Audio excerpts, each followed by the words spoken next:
Holly Hudson, London. From bureaus worldwide, this is FSN. Yeah, thanks very much, Ollie. We will talk about British Steel, of course, in a few minutes' time. How you doing? Are you well? Are you warm? Bloody warm today again. Welcome to the Richie Allen Show. It's good to be back with you. Thanks for your patience. Normal service has been resumed. Welcome back to the most listened to independent radio show in Europe. It's your Richie Allen Show.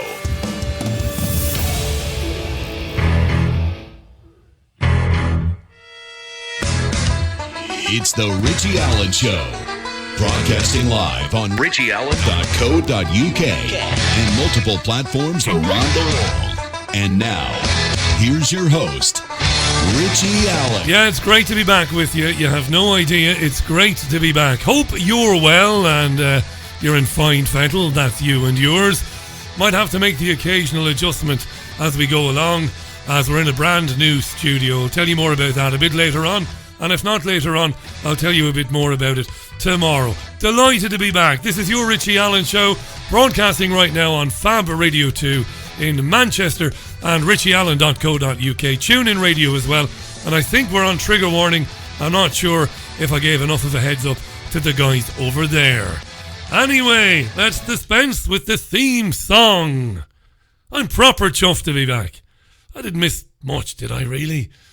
I didn't miss much in terms of time anyway. I missed last week. I said I was taking the week on account of the move, and I said last week, well, I hope to be back by the middle of this week, and I've made it. I am back, and we are in the middle of this week, so there you go. I got something right for a change. Now, you can tweet the programme as usual. The Twitter handle is at Richie Allen Show. That's at Richie Allen Show on Twitter, and I'll be happy to read out your comments as we go along. I want to say hi to Coca Bell, my musician friend. We've been Twitter buddies for a number of years now. Very talented woman she is, and she wanted me to get Robin Tilbrook of the English Democrats Party on the programme. And I tried to get Robin on in the past, and I failed. And I think that's down to me being not understanding that the likes of the English Democrats Party and other more marginal parties, they don't have the logistical capacity that the big parties have. In other words, they don't have many people working for them. I know the feeling. So when I never heard back from them, I should have chased it up a bit more. You know, again, thinking that, well, they won't have loads of secretaries and undersecretaries, Richie. Anyway, today, Coca Bell said, you got to get this man on. And I tried again, and he spoke with me. And I recorded that conversation a short time ago. So Robin Tilbrook, the founder and chairman of the Brexit supporting English Democrats Party, you'll hear from him and on very soon. And we spoke about a fascinating thing that you might be aware of.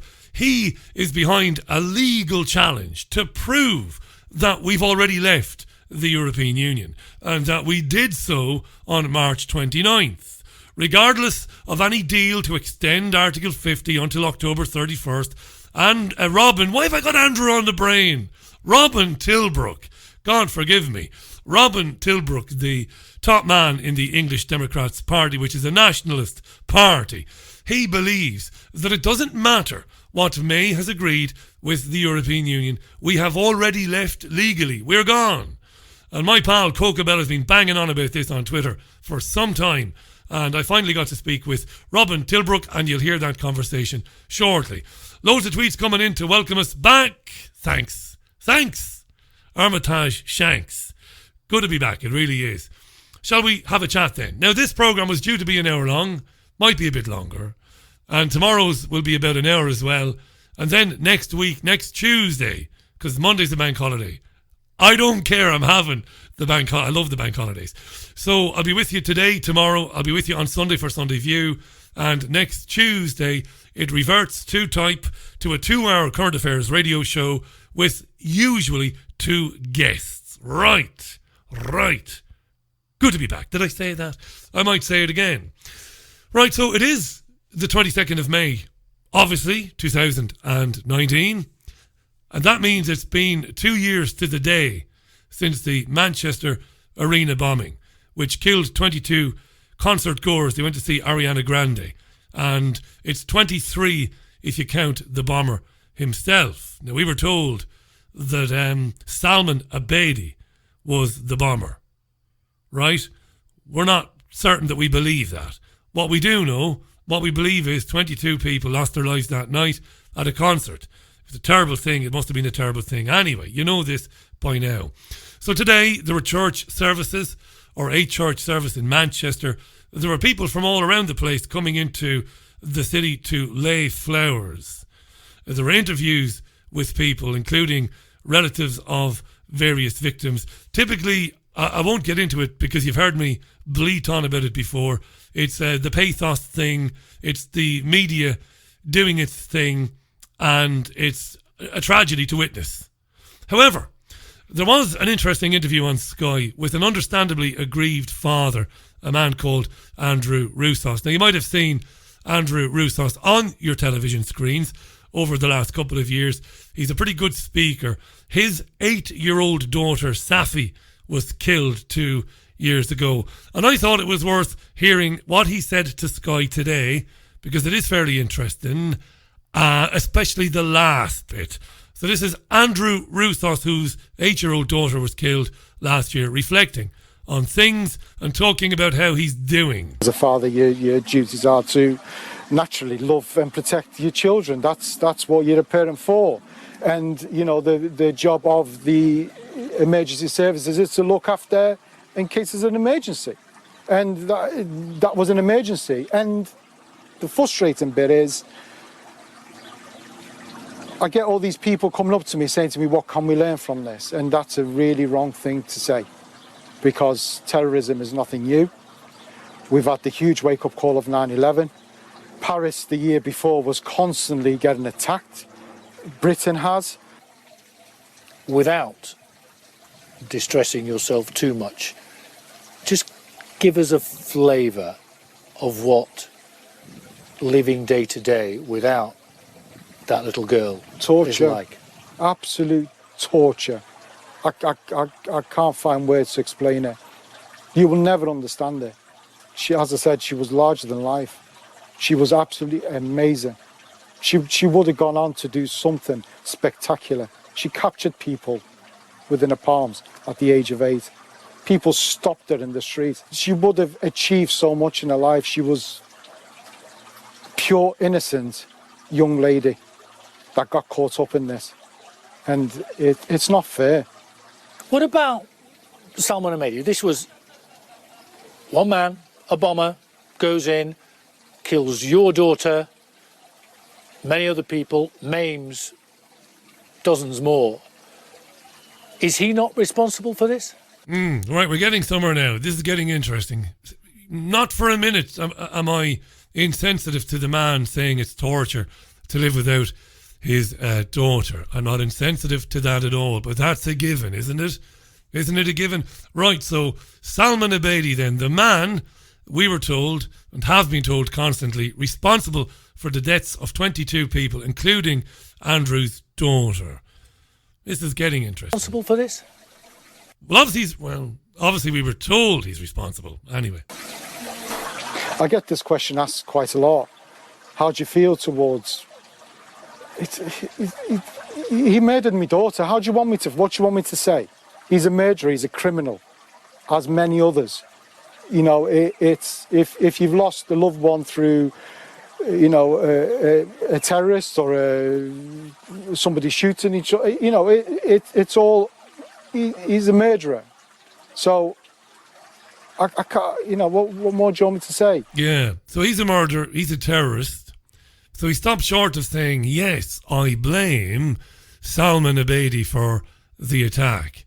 So, who does he blame? I put the blame on MI5 and our government for this. Why? Because they knew about him. They knew about him a long time ago, and they didn't look into him. And this guy went on YouTube to find out how to create a bomb. He went to Libya and came back after a couple of days. And when he's under the watchful eye of MI5, which is the world's most intelligent services, and their job is to protect the country after so many terrorist attacks. And on top of all that, the movements that he had running up to that attack and going to prison and visiting preachers of Islam and not picking up on all these things, for me, what else do you want from him? Do you want him to give you a call in the morning and tell you what? And tell you what he's doing. It's very interesting, isn't it? He's described excellently there what the mainstream narrative is. Now, this isn't the conspiracy theory narrative. It's the mainstream narrative. They told us that Salman Abedi was well known to the intelligence agencies of this country, of France, of Israel and Germany and Italy and so on. They told us he travelled in Libya, he travelled in Syria, he travelled in Turkey, and that flags were raised everywhere he went. They told us exactly when he came back into the country, into Manchester, which was only a few days before carrying out the attack. Interesting turn of phrase there. What do you want him to do, Salman Abedi? What more do you need him to do to be able to follow him? Do you need him to phone you up in the morning and tell you, all right, guys and gals, this is where I'm going to be today? So this dad is very interesting, and he's getting somewhere with this. You know, he's really getting somewhere. So here we go. And through all these reports that we've seen so far, you know, there is blame on them. There is blame on them. So he followed this by saying he needs the inquest to start really quickly. I wouldn't have had the heart to tell him, don't hold your breath in terms of the inquest throwing up the truth. But he's on the right track here. I would direct him to an interview that I did with David Shaler, former MI5 officer, who, of course, many, many years ago blew the whistle on a number of things, including MI6's determination to murder Colonel Muammar Gaddafi in Libya, and how they used a man called Agent Tunworth. That's right, Agent Tunworth. And Agent Tunworth only happened to be Ramadan Abedi, the father of the alleged Manchester bomber Salman Abedi. This is quite extraordinary. And I wonder, does Andrew Roussos know this? Maybe he does, because shortly after David Shaler was on this programme, The Guardian was one of only 2 newspapers to write about the connection between the son and the father, who had worked for MI6. He was given a lot of money to oversee an operation to assassinate Colonel Muammar Gaddafi. Look, a lot of people died at the arena 2 years ago, but did Salman Abedi do it? It's very unlikely. Or at least it's unlikely that he did it willingly or even knowingly. Interesting that the father is moving away from talking about the terrorist and looking to put the blame on the intelligence agencies, who inexplicably allowed this man enter the country, having been warned about his movements in the Middle East, having been told that he was a very dangerous man, arrives back in Manchester, and they can't manage to follow him, to see him take possession of or build a devastating bomb that he then puts in a backpack, and that he then explodes in the foyer of the arena. This is why programs like this exist, to ask these questions. Moinga asks, was the clip taken near running water? Yes, Sky interviewed the man near a fountain there. Right, loads of tweets on this, understandably. And Faisal's tweet is very interesting. Let me read it. He says, Richie, funny I wasn't able to find any smartphone footage of the Ariana Grande performance from that concert, or any evidence of promotion or ticket sales, says Faisal. Now, I don't know about ticket sales or promotion, but I do remember there were some YouTube videos of the concert itself going on, because this bombing took place, of course, at the end of the concert, right, as people were leaving. But there were some videos uploaded, because most people, when they go to a concert, sadly, they don't watch the concert and enjoy themselves. Sadly, they don't. They're incapable of doing that. They've got to now watch the concert through the screen of their smartphone. These morons. This is what they do. We do concerts. We go to a lot of concerts, Caroline and myself, And it's a dreadful thing to see people in front of you watching the concert on a screen. But anyway, they record bits of it and they put it on YouTube. It might be the case that because of the nature of the night and what happened, that YouTube, Google, whatever, deleted all footage of the concert. It might be Faisal. Not saying it is, because I also find it interesting that it is difficult to find any footage of the actual performance before, of course, the explosions. That's a good point, mate, and I take it on board. Hi to Dean Smith and to Ian Schilliger. How you doing, Ian? And to Molly Pitcher. How you doing, Molly?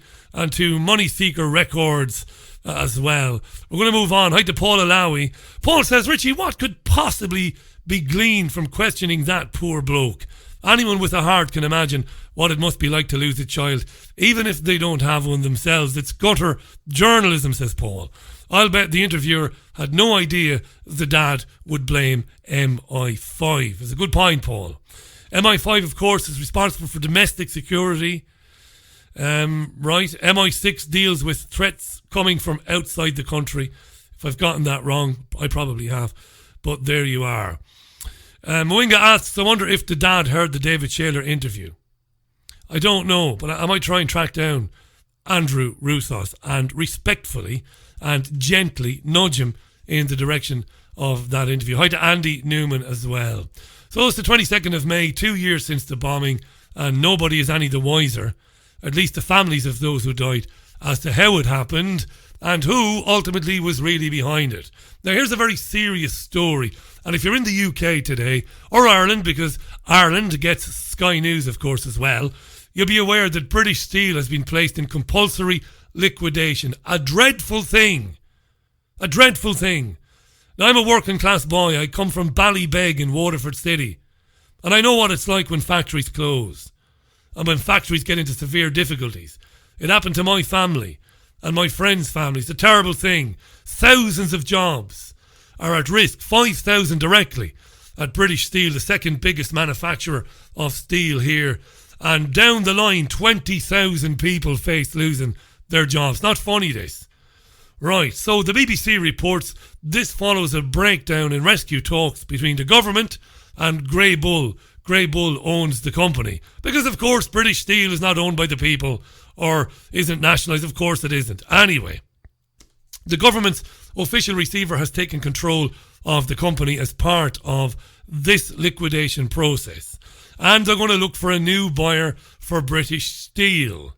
Not going to be easy. And in the meantime, of course, it's going to keep trading. But the people working there are going to lose a lot of sleep between now and the appointment of a new buyer or it going out of business. Dreadful thing.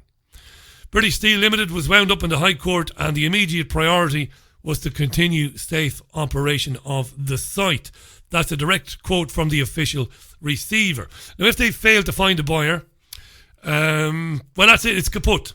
Now, who'd buy it? Who would buy it? I'm going to tell you why. It's going to be difficult to get a buyer in the current climate. Should be nationalised, of course. Right? All right, but you've heard that old chestnut on the Richie Allen Show before. So the BBC and Sky are focusing on one aspect of the difficulties of British Steel. And this is typical of the mainstream media. Right? It vomits out this bullshit all day long. They talk about the weakness of the pound since the EU referendum 3 years ago. And they talk about the escalating China-US trade war. All of these things are problematic for the steel industry in the UK.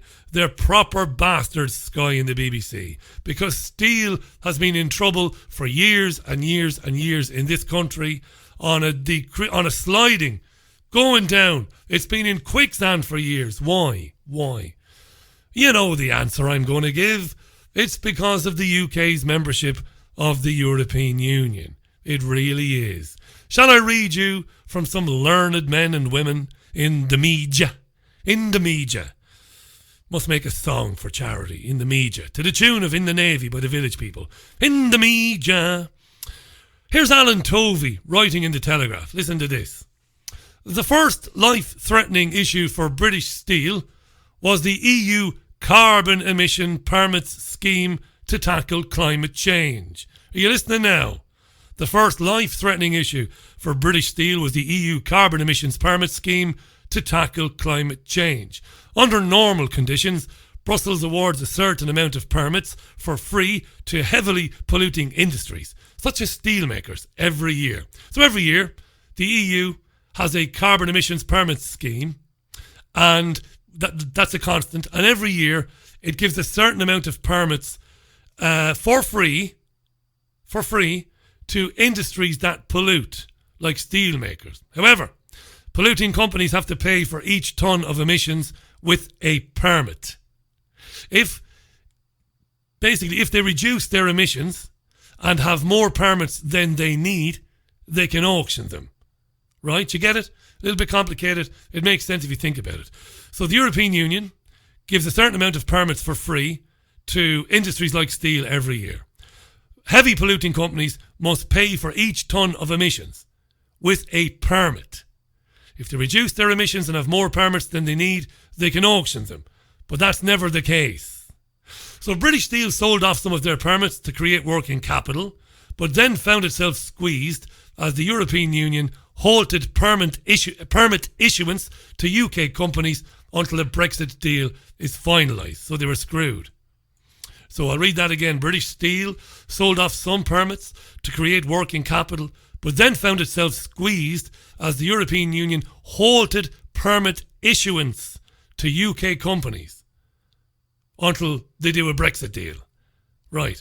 Manufacturers can use their normal allocations to pay for their previous year's emissions, but British Steel was cut out in what one called a badly timed bet as permits surged in price once UK allocations were suspended. So as a result, British Steel had to get a £120 million government loan to buy new permits or face a massive cash crunch. Do you understand that? Now, all day long, you would have heard about a £120 million loan given to British Steel. This is it. This is the loan to buy new permits. And questions are being asked today, of course, about why British Steel was given that money when officials must have known how serious the shit that it is in is, right? You get it? Okay. The European Union. So back to the European Union. Here's Jessica Shankelman. This is an article from Bloomberg in April 2016. Have a listen to this. Jessica Shankelman writing in Bloomberg in April 2016. The UK steel crisis, worsened by Tata Steel Limited's decision to sell its plant in Port Talbot, South Wales, has been exacerbated by 3 green taxes that the government implemented to boost clean energy, according to the Manufacturers Association, EEF.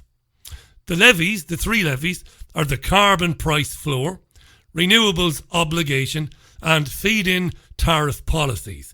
Each works differently. Together, they increase steelmakers' energy costs by about £30 per megawatt hour. This is massive. Electricity is an enormous cost for steel companies. Electricity is an enormous cost for steel companies. So the UK's 7 steel plants used about 3.2 million megawatt hours of power in 2014, not including what they generated themselves. Do you get it? £30 per megawatt hour. They use collectively 3.2 million megawatt hours. 3 green taxes ordered by the European Union and implemented by the government. Means what, Richie? You're screaming at your bloody radio or your smartphone. Well, it means that massive costs enforced by the European Union make it impossible for British steel manufacturers to be competitive. What does that mean? Well, listen to this from the journalist Simon Blanchard.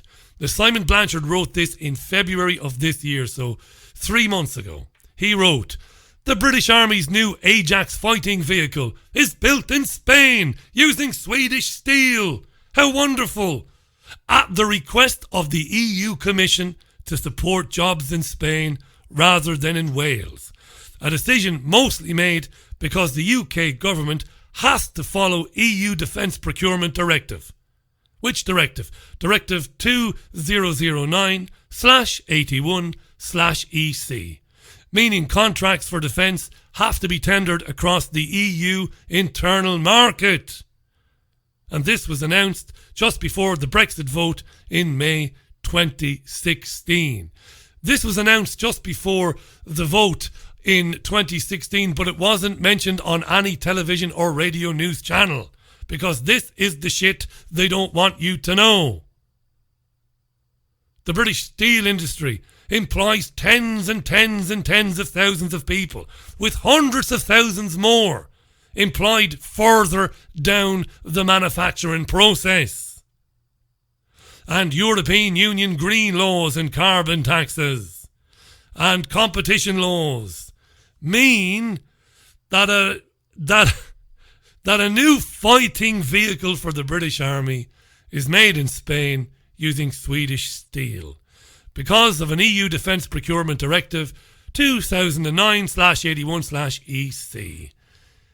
And that's what's destroying steel in this country. That's what destroyed fishing in this country. And that's what's destroyed manufacturing in this country as well. It's a fact. Now, Simon Blanchard, the journalist, continues.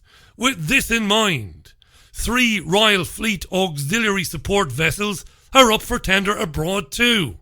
The decision whether a UK shipyard gets the contract or it goes abroad is pending, subject to government decision. The prospect looks bleak for UK shipyards the longer we remain in the European Union. Why not freeze the tendering process and award the contract to a UK shipyard after we leave the EU? That's Simon Blanchard, the journalist. None of this is conjecture. I use this term quite a bit. I know. I hear you. You say that quite a lot, Richie. It's not conjecture. It is fact. It's fact. This is why hundreds of thousands of jobs are at risk, and the government can't do anything about it because it is prohibited from doing so. And this is going to boil your arse as well. It's not going to boil your blood, it's going to boil your arse. Have a listen to this. EU, or the EU, is also in the habit of dragging companies out of the United Kingdom and into Europe. Now, I talked about this over the years. This has been going on for years. How does it do that? Well, the European Union encourages UK-based companies, basically, to leave here and go abroad by inducing them to do so with loans. Low-interest loans. Very low-interest loans. And promises that you've got cheaper labour in this country. You're not supposed to know this stuff. Companies that want to expand. The European Union says, don't expand in England. Fuck, excuse my French, the fact that the local workforce has been very good to you and has helped you expand, and you want to expand a bit further but you don't have the money. Well, screw the workforce that have been loyal to you. Why don't you go and put your company in Spain or Portugal and we'll give you a big loan? This has been happening for years. This is the European Union. And this is what you don't hear on the mainstream television programs and radio programs. They won't tell you this, but it's a fact. Blanchard writes, and this is brilliant. Let me read you what he writes. I know this is a bit long-winded, but bear with me. He writes, the Mini that David Cameron famously stood in front of as an example of British engineering was actually built by BMW in Holland and in Austria. The battle bus for Remainers in June of 2016 was made in Germany, even though the UK has Plaxton, Optare, Bluebird, Dennis, etc., companies that could have built it. Cadbury's moved their factory to Poland in 2011, you know that.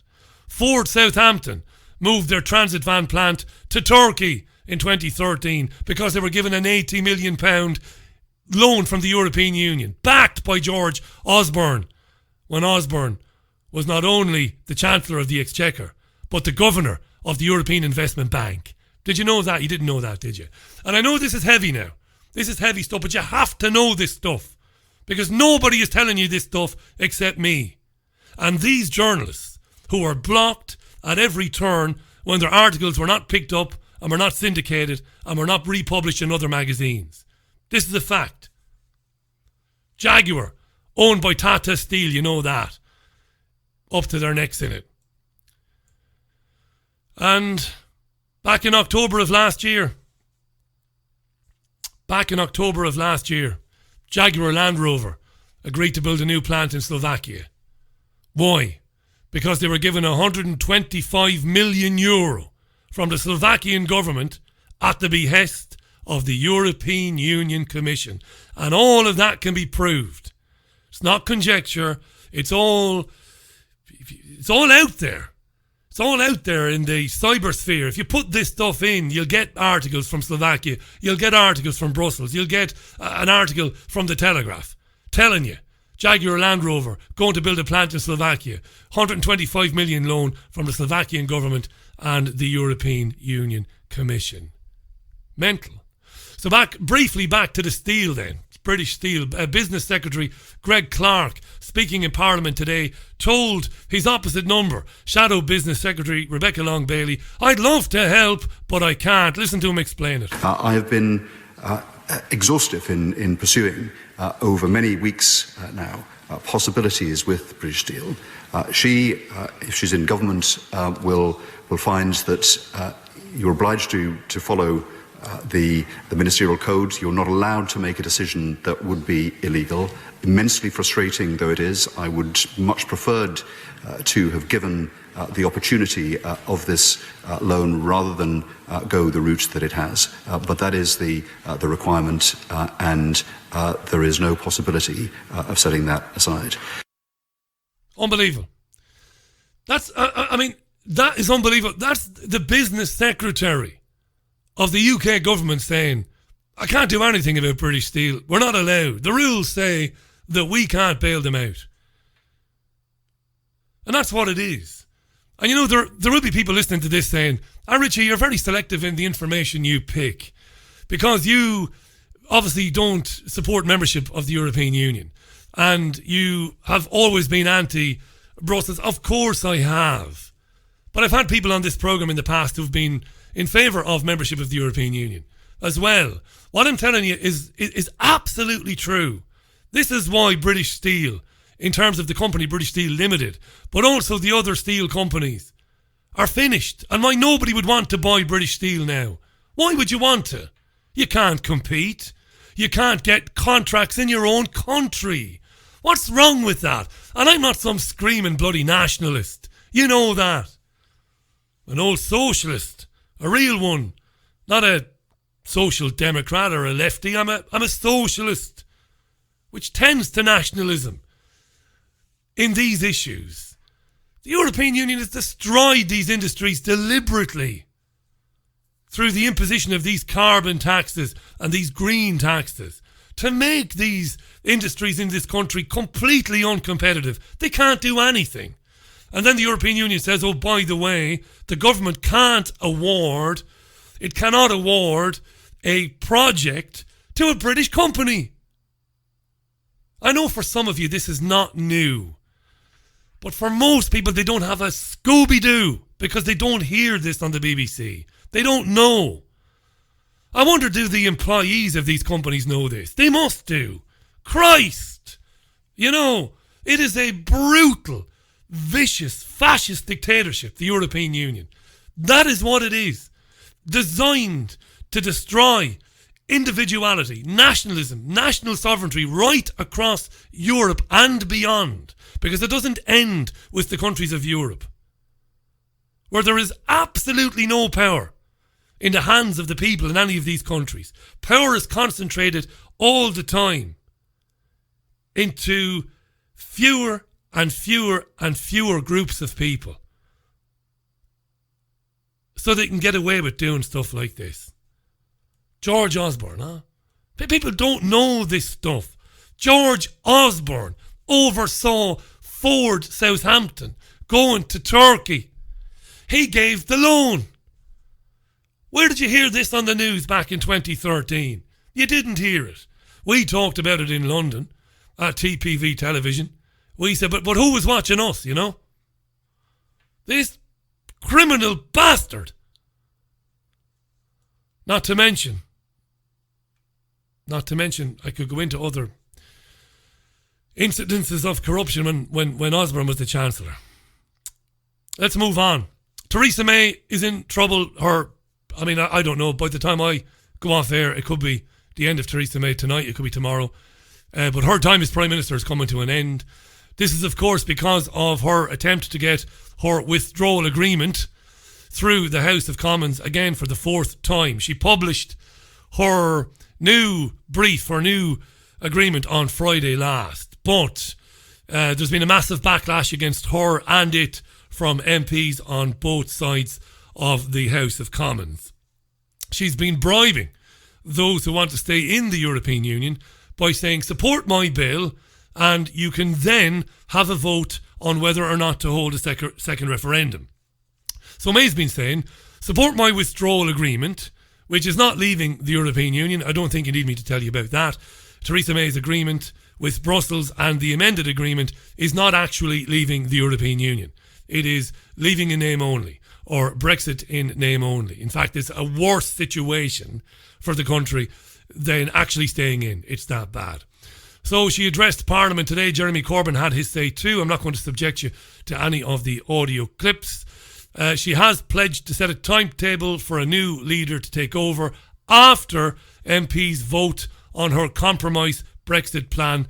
This all happens in the week beginning June 3rd. However, some MPs are seeking to change party rules in order to get rid of May earlier. They want to oust her at a meeting of backbench MPs. This is all happening later on. So something might happen in the next 24 hours, 36 hours. The BBC's political editor Laura Kuenssberg also called the meeting of Brexiteers the Pizza Club. Members have been meeting today. As I said, May was answering questions in the House of Commons. They were meeting at that time. They were not in the House listening to May. So there you go. Right. Shall we move on? Because tomorrow, amazingly, sees the people of the United Kingdom go to vote to place MEPs in Brussels. That's right, 3 years after the United Kingdom left the European Union, or chose to leave the European Union in that famous referendum of June 23rd, 2016. Not only have we not left the European Union at all, but we're going to take part in EU parliamentary elections tomorrow. It's a staggering thing. People should be on the streets with pitchforks and torches, I tell you. But they're not, I tell you. I don't know why they're not, but they're not. So anyway, I caught up with a very interesting gentleman today, a man called Robin Tilbrook, the founder and chairman of the English Democrats Party. Now, they've been around a while, and they're a nationalist party. They're not nasty thugs, these people. They're very interesting people. They're a nationalist party. Don't think the English Defence League. Nothing like any of that. These are good people. And they're very bright people. He's an economist, by the way, is Robin Tilbrook. And I invited him on the programme today. My pal, Coca Bell, was trying to get him on in the past. I mentioned her earlier on.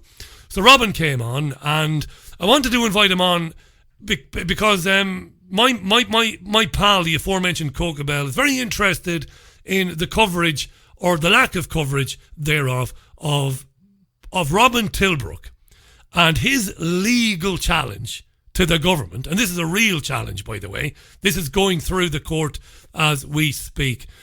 He's basically contending that we've already left the European Union. We left on March 29th, 2019, which is only 6, 7, whatever it was, 8 weeks ago.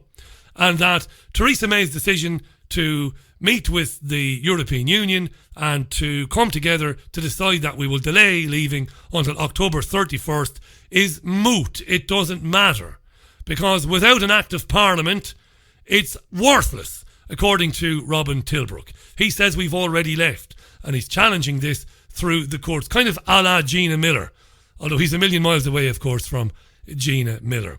So, chairman of the English Democrats Party, Robin Tilbrook, was on the Richie Allen Show earlier on. He wasn't on the show, he was with me. We recorded this earlier on. I first of all said to him, isn't it a tad depressing? Are you not frustrated that we're even having these European parliamentary elections tomorrow? This is what he said. It is frustrating. It just shows how far the British political establishment have got from actually doing what our democracy says they ought to do. I mean, they've simply abandoned the basic ideas of democracy, which is obviously if you have a referendum, a result, then that should be implemented. I think a lot of people feel really very cross indeed about this, and they're getting crosser and crosser, which is, of course, why we're expecting a big turnout in the EU elections for the Brexit Party. That sort of captured the zeitgeist of the moment, where people are just feeling absolutely furious and with the establishment parties, and they want to register the point that they want to be out. Really interesting you mentioned the turnout, because obviously I was going to ask you about that. European Union elections, traditionally, not just here in the UK, but in my country, Ireland, suffer from a fairly low turnout. But you think tomorrow the outrage will be that, or such that there will be a high turnout? Well, a relatively high turnout for the EU elections, which, as you rightly say, are generally not very high turnout. And one of the things I found quite interesting on Facebook and Twitter is that there's been people trolling out there from the Remain side, trying to basically say to Leavers that they shouldn't vote because it would be somehow acknowledging that the EU had a legitimacy, and basically trying to mess with people's heads in order to try and stop them from voting, which I think just shows how desperate they've become, really. Yeah, these are crazy times. My listeners, of course, will know my position on the European Union. I've always believed that it's a fascist dictatorship. There should be no such thing. This country and my own country shouldn't be a member of it. So it's not going to make for the most competitive conversation, this, in terms of me challenging you. But look, I will be the devil's advocate as best as I can. I really want to talk about the legal challenge. You've made national headlines in the last few days and in the last weeks with this legal challenge to prove that we've already left. And I want to talk about that in a minute.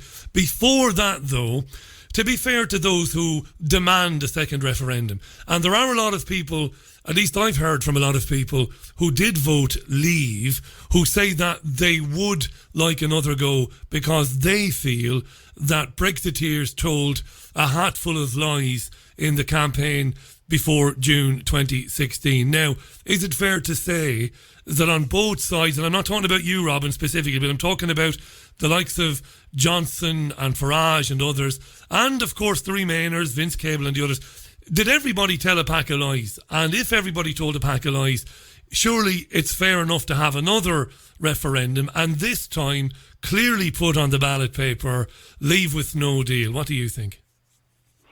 Well, no, I don't agree about having a second referendum. What we've got here is a situation where we were told it was going to be a once in a lifetime opportunity to vote for it. The government actually put out a leaflet at public expense telling us how awful it was going to be and what a disaster it would be if we voted to come out. But they finished up by saying that they would implement whatever the result. The reason that the referendum was called in the first place was because the government under Cameron thought that they were going to win it, and they were going to destroy Euroscepticism. That was their objective, and the kind of absolute nonsense that was talked about what would happen if people voted.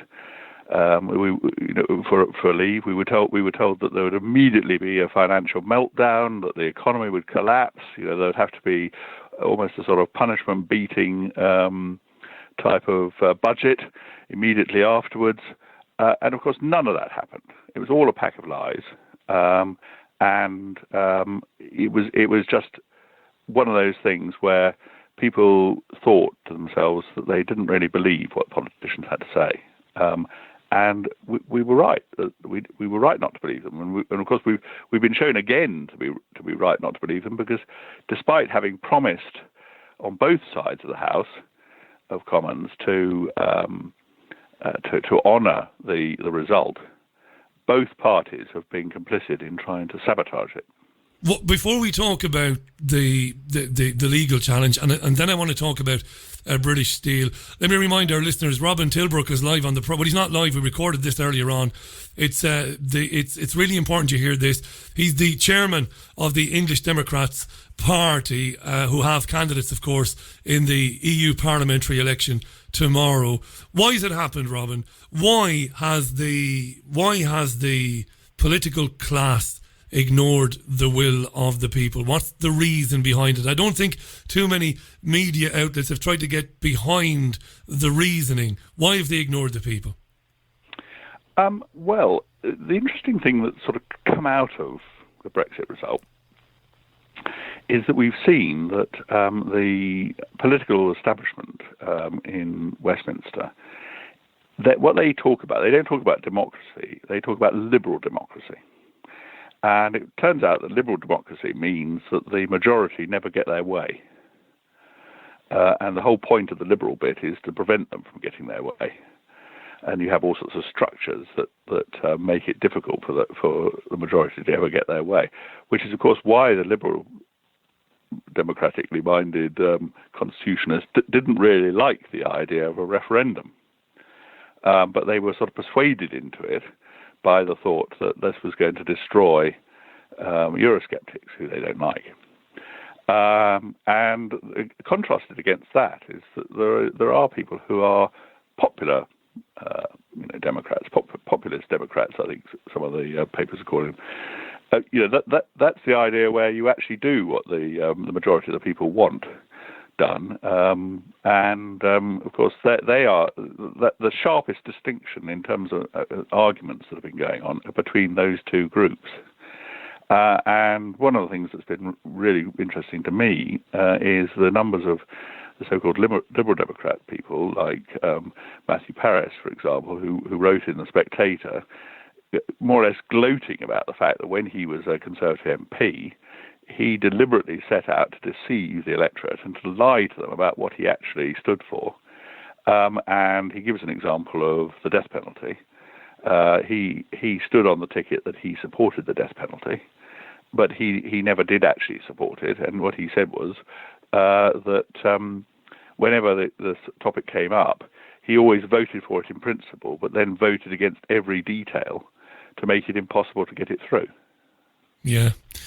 So we're faced with that kind of mentality from the establishment. They don't want this result. The establishment in Parliament on both sides of the House want to remain in the EU, and they found that they're facing an increasingly hostile population who they can now see that these people are basically trying to prevent us from getting what is clearly a democratic decision. Yeah, amazingly, 3 years since the vote was taken, and here we are on the eve of this election. Robin Tilbrook is our guest. We've got Robin for a few more minutes. I want to talk about the legal challenge. This is fascinating. Robin has made national news headlines in recent days over the last couple of weeks because he believes that legally, and I tell you what, Robin, I've been going over this frontwards, backwards and coming from every side. I think you're right. Legally, we left the European Union on March 27th. We are out. Explain this to our listeners and explain the legal challenge and where you are with this. Okay, so in the run-up to the 29th of March, I could see that the government was getting wobbly on whether or not we were going to go out. And so I was prepared. I got prepared the ground. I wrote to them in February. In the English courts, you're required to do a pre-action protocol letter. So I did that, setting out what our view would be. And then when we didn't come out on the 29th, and Theresa May asked for more time and then agreed an extension, immediately I was ready to issue proceedings, and those were issued and served on the 2nd of April. We've now had the government's response. We've put in detailed submissions. We're ready for the next phase in the judicial review proceedings, which would be the court deciding how we're going to deal with the trial of it. In the meanwhile, we've talked to a lot of other lawyers, and both solicitors, barristers and QCs. Virtually nobody has come up with any argument against us as to whether or not we've got a strong argument. except for a couple that have been paid to come up with the alternative view, like the government's most senior barrister, Sir James Eadie QC, who was the one that they put up against Gina Miller in the case that's absolutely got wall-to-wall coverage of at about the same sort of stage as we're at the moment, whereas we're getting very little coverage. But in the Gina Miller case, he was actually tried to claim that it was unconstitutional for the court to even consider a claim. So he has a bit of a track record of being a bit over the top in what he says. But our case is in principle quite a simple one, in as much as any constitutional case could be. Because what happened here was that we served our notice under Article 50, a 2-year notice, and we did that properly in terms of the Constitution, because the Gina Miller case decided that what had to happen was there had to be an Act of Parliament authorising the service of the notice. So there then was an Act of Parliament. It was a very short Act of Parliament. It's 137 words. It really says nothing more than that the Prime Minister has power to serve a notice withdrawing the UK from the EU. That's the end of it. There's no further rights or powers. And the Gina Miller case also made it clear from the highest court in the land, Supreme Court, that ministers only have really two powers, two sources of power. Either it's in statute from the Act of Parliament, or as ministers of the Crown on the royal prerogative. And the royal prerogative is only there where there isn't an act in that area of activity, government activity. So in this case, we've got an act, and that means there's no royal prerogative. And that matters a lot, because what happened was that we got the act, the notice was served, the notice expired, and the government didn't get another Act of Parliament authorising them to ask for further time or to agree further time.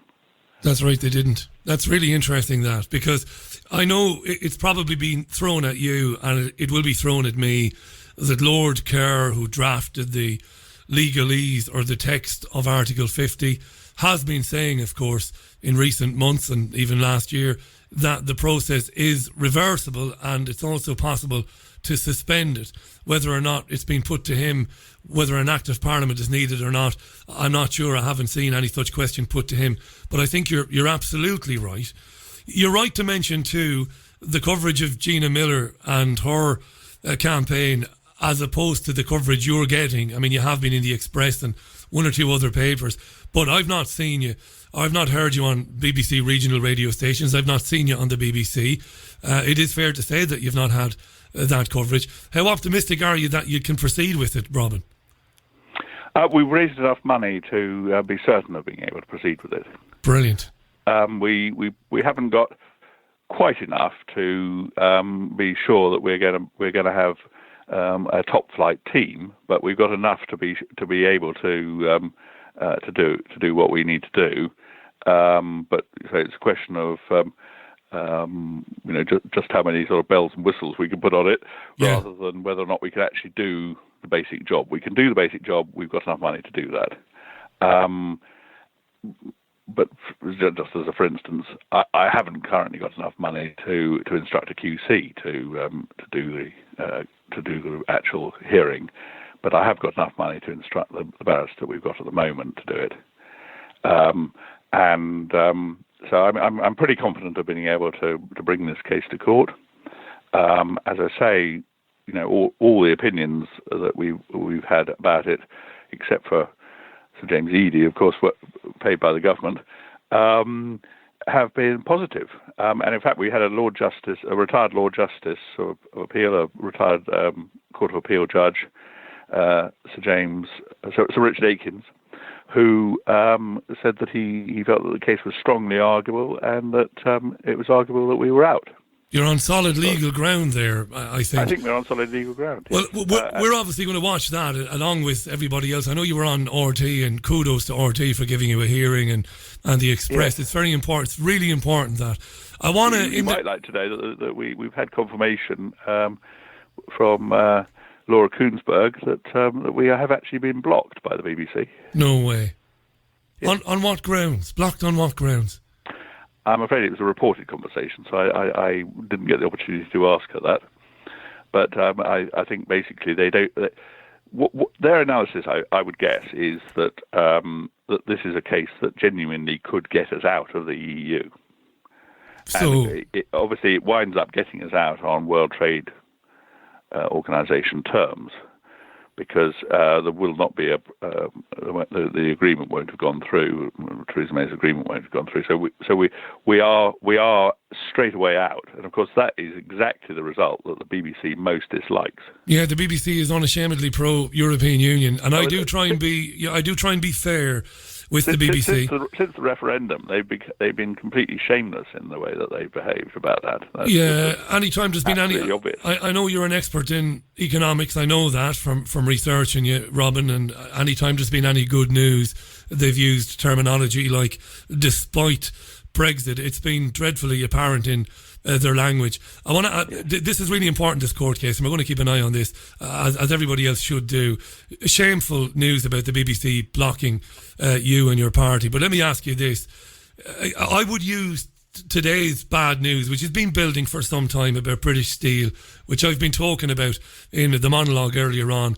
I would cite that as a perfect and glaring example of why this country and any other country shouldn't be a member of the European Union, because the country is effectively, the government is hamstrung, as I believe Greg Clark, the business secretary, in fact told his opposite number, Rebecca Long-Bailey. Well, I'd like to do something, but the rules prohibit it. In other words, we can't aid the steel industry in this country, and we can't help protect 5,000 jobs. You would say, of course, Robin, this is what we've been talking about for years. I would, yes. I mean, as you say, it's a classic example. It's not only we can't subsidise, but actually subsidies are being allowed elsewhere. We're finding it very difficult to maintain any of these type of businesses.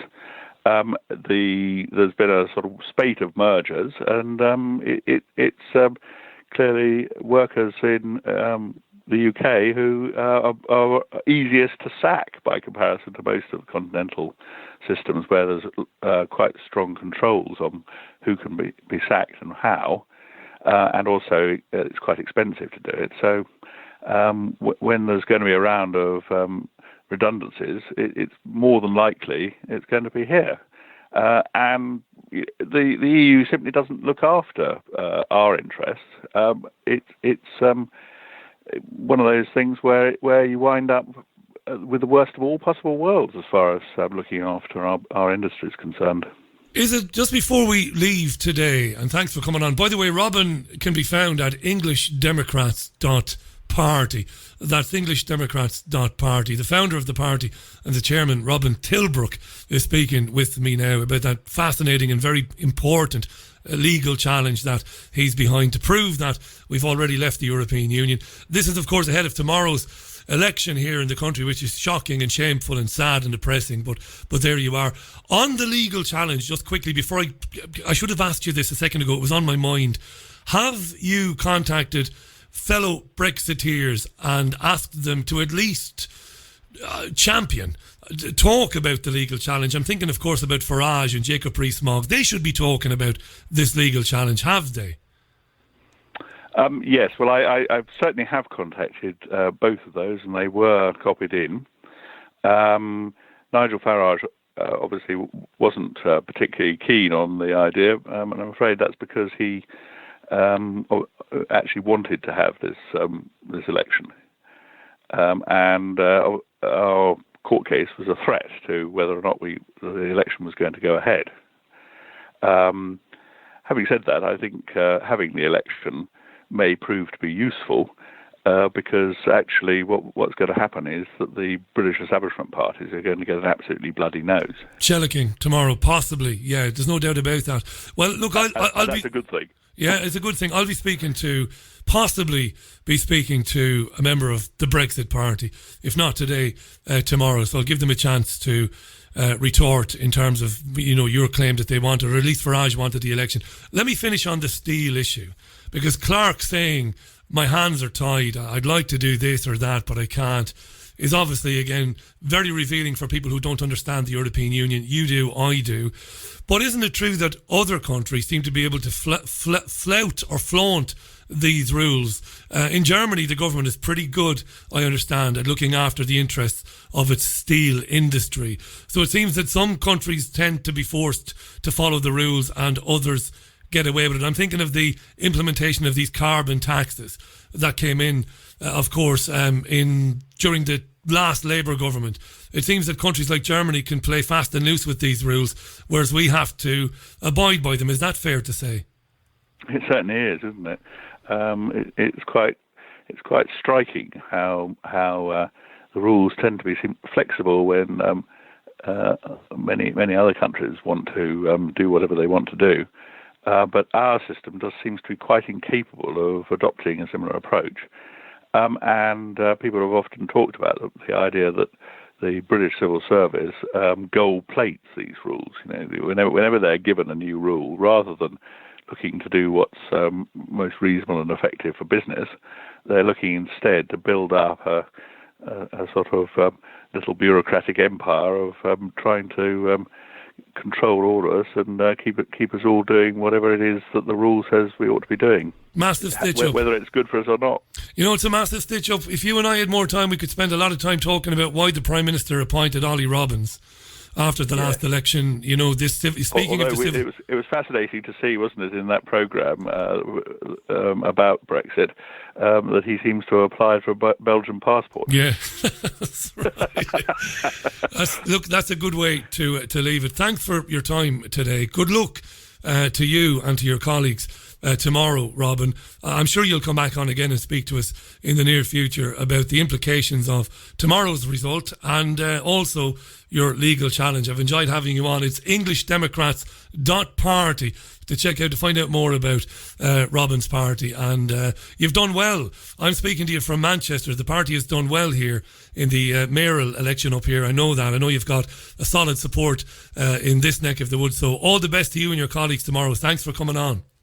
Thank you very much indeed. Yeah, really good stuff. I'm actually speaking from Salford today, not from Manchester, Greater Manchester. One or two of you eagle-eyed listeners noticed that. You said, Richie, I noticed you changed your Twitter profile. Salford, Greater Manchester. Yeah, the very interesting thing there is that legal challenge is ongoing, and it seems to be appropriate. It seems to be on very, very solid legal ground, the notion that we did leave the European Union on March 29th, irrespective of what Theresa May and her cronies in Brussels say about delaying our departure until October 31st. The problem with all of this is, and I said this to my pal Kokabel, when has the law ever mattered to these people?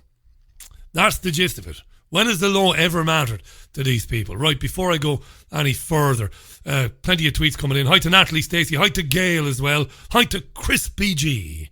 Hi to Mad Monk, who says, I love that, Mad Monk. He says, Richie, could there be public funding to help in the court case? All those that voted for Brexit, if they give £1 or £2 towards the court case for Robin Tilbrook. Right, well, all I can say is, excuse me, there isn't any appeal, at least that I can see. But Robin's web or the party's website is EnglishDemocrats.party. That's www.EnglishDemocrats.party. And you can follow Robin Tilbrook on Twitter. It's at Robin Tilbrook. Surprise, surprise. That's where he is there. Nice fella. Very, very important. And again, you heard him say there, and he said to me, Richie, he said to me off air, this is a fact. He said, we've got it on good authority that we're blocked from the BBC. We're barred. We're not allowed. Well, we're not scheduled to be interviewed by any BBC reporter on any BBC channel about this particular legal challenge, because, as he said, the BBC is overwhelmingly, as an institution, in favour of the UK staying in the European Union, which we will. We're not going anywhere. Said this years ago, 3 years ago to be exact. Right. Now, it's being reported by Sky News' John Craig, amongst others, that Theresa May might resign this evening. Let me just have a look. Let me bring this up. Because the BBC are running a live rolling, what would you call it? A rolling blog. And a number of people are saying she's going to go. But now the 1922 committee have been told that she won't go. This is the backbench committee, the Conservative Party backbench committee. Tom Tugendhat has been speaking. This is the toxic Tory Tom Tugendhat. Spoke quite a bit about him in the past with respect to the Skripal poisoning that never happened, at least in my opinion anyway, in Salisbury. He's been speaking to the Beeb, saying he supports Michael Gove for leader. I don't know. Friends of mine are saying they're going to have a punt with their bookmaker of choice. The Theresa May won't be in charge tomorrow morning. I might hold fire on that. Pippa Crerar has been tweeting. The political editor of the Daily Mirror, Pippa Crerar, has been tweeting that a senior number 10 source has told her that there will not be a statement from Theresa May this evening. That there won't be. Urgent meetings going on all over the place. Theresa May is finished, and it's probably going to happen before the end of business tomorrow, or maybe even Thursday, but it might not happen this evening. It might not happen this evening, right? Okay. So that's all. That's the latest on Theresa May there. So hold your horses there. Hold your horses. Friends of mine telling me, Jean Ann Crowley, the great Jean Ann Crowley, telling me that RTE completely belongs to the European Union. It always did, Jean Ann. I've not had access really to much RTE output for a number of years, apart from the website. And it was always apparent that RTE, but to be fair, pretty much every broadcasting organisation in Ireland, including the commercials, have always been pretty much in favour of Ireland's membership of the European Union. Right. Now, I'm going to love you and leave you. I'd asked Gilad Atzmon to come on the programme, and I didn't hear from Gilad before I went to air, and then he got back to me and said, I could have done it, Richie. So I said, look, this was during my interview with Robin. So Gilad's going to come on the programme tomorrow because he's written a fantastic article, which I'm going to tweet out in a few minutes, about Nigel Farage and his place in British politics now. And he's juxtaposed Farage's rise with Donald Trump. This is all about nostalgia. It's wonderful. It's very good. If you go to gilad.co.uk, I'm not doing the article great justice now, but gilad.co.uk, under the writings segment, you'll find his latest piece. It's really, really, really good about why people like Farage are coming to prominence now, and why the left, as we used to know it, is falling away, and it's in disarray, and it's all over the place, and it's kind of eating itself. Very good stuff from Gilad Atzmon. I've invited him to come on the programme to talk to me tomorrow about that, so Gilad will come on. This programme was due to be only an hour long, but I'm going to love you and leave you. I think it's gone okay. There are a few sound issues, but I will tidy those up with the help of the one and only Paul Ripley. Before I go, let me pay tribute to Paul Ripley, the impresario of Fab Radio, that can be heard at fabradiointernational.com. Paul Ripley is one of the nicest human beings that anybody could ever want to meet. A gentleman and a scholar. And when I came up to the UK, when I came up to Manchester from London after the demise of the People's Voice television, and I arrived in Manchester around about early July to mid-July 2014. And the very first person I met when I came up here was Paul Ripley.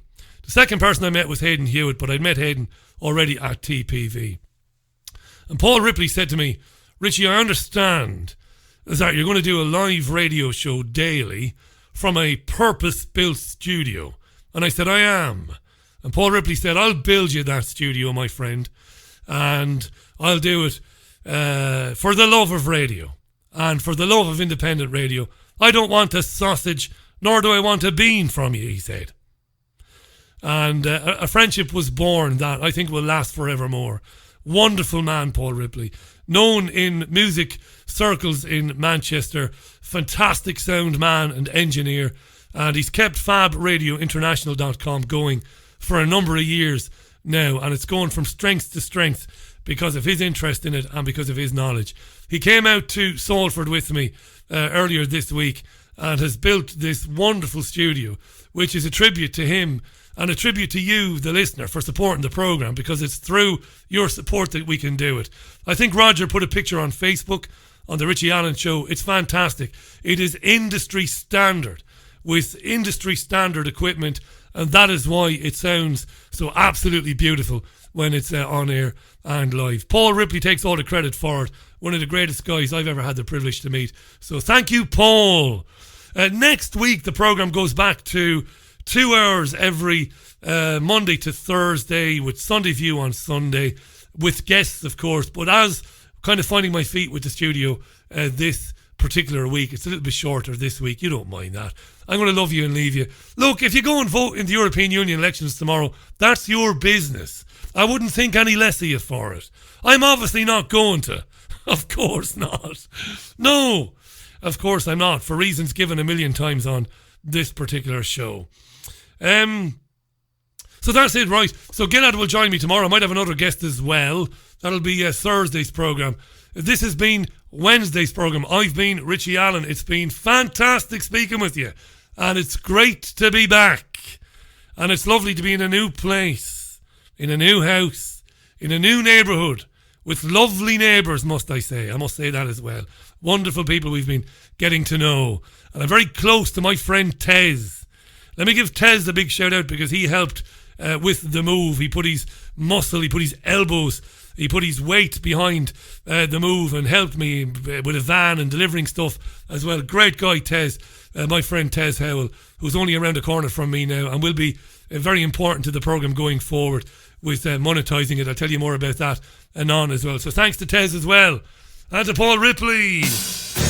Look after yourselves and one another. That's been Wednesday's Richie Allen Show, I think.